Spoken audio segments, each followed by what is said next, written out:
everyone, and a very warm welcome to my channel. My name is Mona, and in this channel I talk to you about my journey of being a parent to an autistic child, as well as my learnings and knowledge that I have gained through my education in autism studies. In this video in particular, I am going to talk to you about how to find the best therapist for your child. Now, this age-old saying that you need a village to raise a child is no more true when it comes to raising a child with special needs, right? If there's any parent or carer out there who has a special needs child, they would know the importance of having this A-team of support workers supporting your child as well as the family, because when you have a good a good practitioner or clinician or a therapist working for your child and providing that right therapy or the intervention in the right way, you would understand that they're also supporting the family, which may be going through a lot of mental distress. Here are some points that I think are quite crucial when you are engaging a therapist. So my first point is a good therapist would make an effort to get to know your child. So instead of just looking at the child who has some special needs, a good therapist is going to make an effort to know them as a person. They would get to know what their strengths are, what their fun side is, what they like to play with, and what kind of activities do they do outside in the community, in their schools, at home. That is a really crucial step, I believe, because that helps to build that rapport with the child. My second point is that a good therapist is going to set quite clear and achievable goals. So they should be aware of setting SMART goals where they are specific, measurable, achievable, they are realistic goals, and they are time bound. They know the distinction between short-term goals and long-term goals. And another quite important aspect in goal setting now, especially in the autism arena, is that the therapist would steer clear of changing the child. So for example, the therapist would understand that when they are working with a child who has a certain set of autism characteristics, it does not mean that they have to focus on changing those characteristics. Rather, the focus should now be on neurodiversity affirming goals. The neurodiversity affirming goal mindset is that the therapist is going to set goals that are based on using those very characteristics of the child to meet the needs of the child. So instead of making the child get rid of their stimming or any of their repetitive behaviors, they have to set goals where they have to use those very characteristics to help the child function in their daily life if they're struggling with that.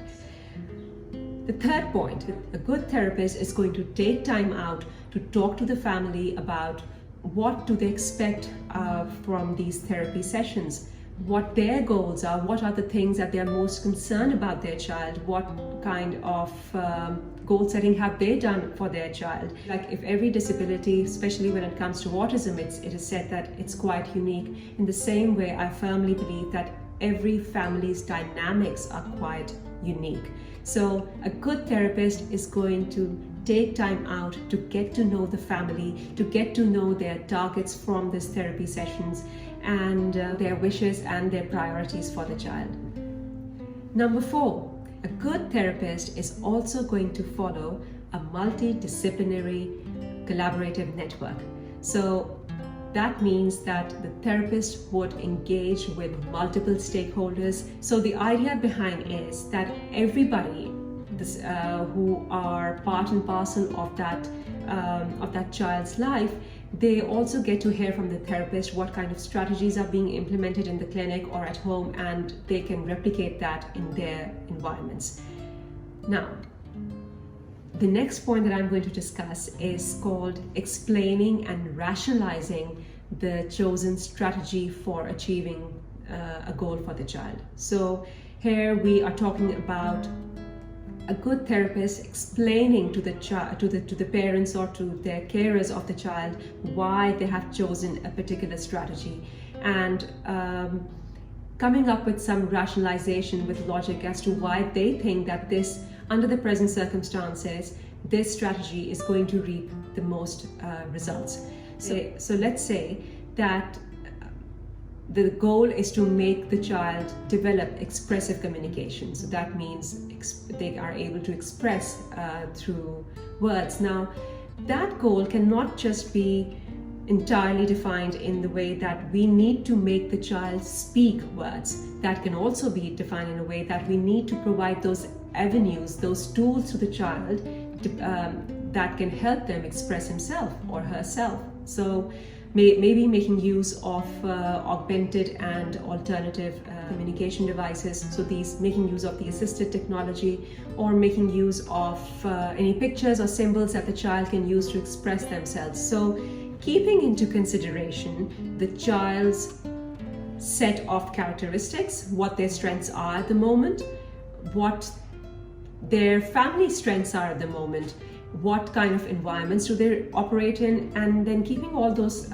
factors in consideration, then they find the most appropriate strategy for the child, and they are able to explain and to satisfy the parents why they think this strategy is going to reap the most benefits.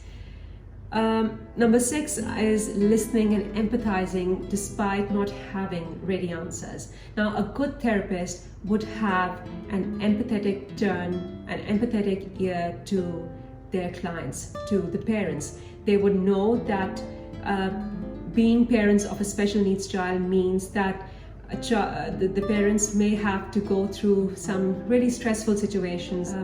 As a parent of an autistic child, there have been multiple times where I have really wanted to share my concerns, my stresses with the people that are working for my child, so that they are able to, sometimes it just makes sense that they should know what we are going through, because probably they are the best people at the moment to understand what the parents are going through, right? So the idea behind it is that a good therapist, even though they may not have ready answers, they do have that patience, that time to listen and have an empathetic turn or an empathetic attitude to the parents. My number 7 point that I would look for in a good therapist is that a good therapist is going to share resources with the parents so that they can help the parents exercise that therapy or whatever strategy that they are working with outside the therapy sessions. So as we all know, that a therapy session would last only for a limited amount of time, say for half an hour or 45 minutes. And so it's really crucial that whatever resources or whatever strategies that the therapist is applying during a therapy session, they are open to discussing that with the parents, or they let the parents have, they can let the parents sit and watch that therapy session so that they know what are the cues that they give to the child. It's really important, I believe, no matter how good a therapist or how good knowledge the therapist or expertise that the therapist carries, unless and until they are not able to share that knowledge with the parents, that therapy is not going to bring optimal results outside the training. My other and the last point is enabling an autistic child to express their difficult emotions. Now, a good therapist would understand that not every session is going to bring about a 360-degree turn in the child, right? We are here talking about taking small steps consistently, but also realizing the importance of giving a break to the family, a break to the child from these therapy sessions. So it may mean that when the therapist senses that there's that the parent or the mom is going through a lot of stress, he or she may suggest giving the parents a break to undertake that therapy session. And honestly, I think a wise therapist would always suggest that you can take time off, you can take the child out for say to a restaurant or to a park or to some cafe to enjoy and relax, rather than bring them for a one-to-one intervention. So these are quite small details that I have worked out in the last 10 to 12 years that I have been in this disabilities affair. That's all from my side. I hope I was able to convey some of the points that can be useful and that you can keep in your mind while you are engaging a therapist for your child. I'll look for you in my next video. Till then, take care and bye-bye.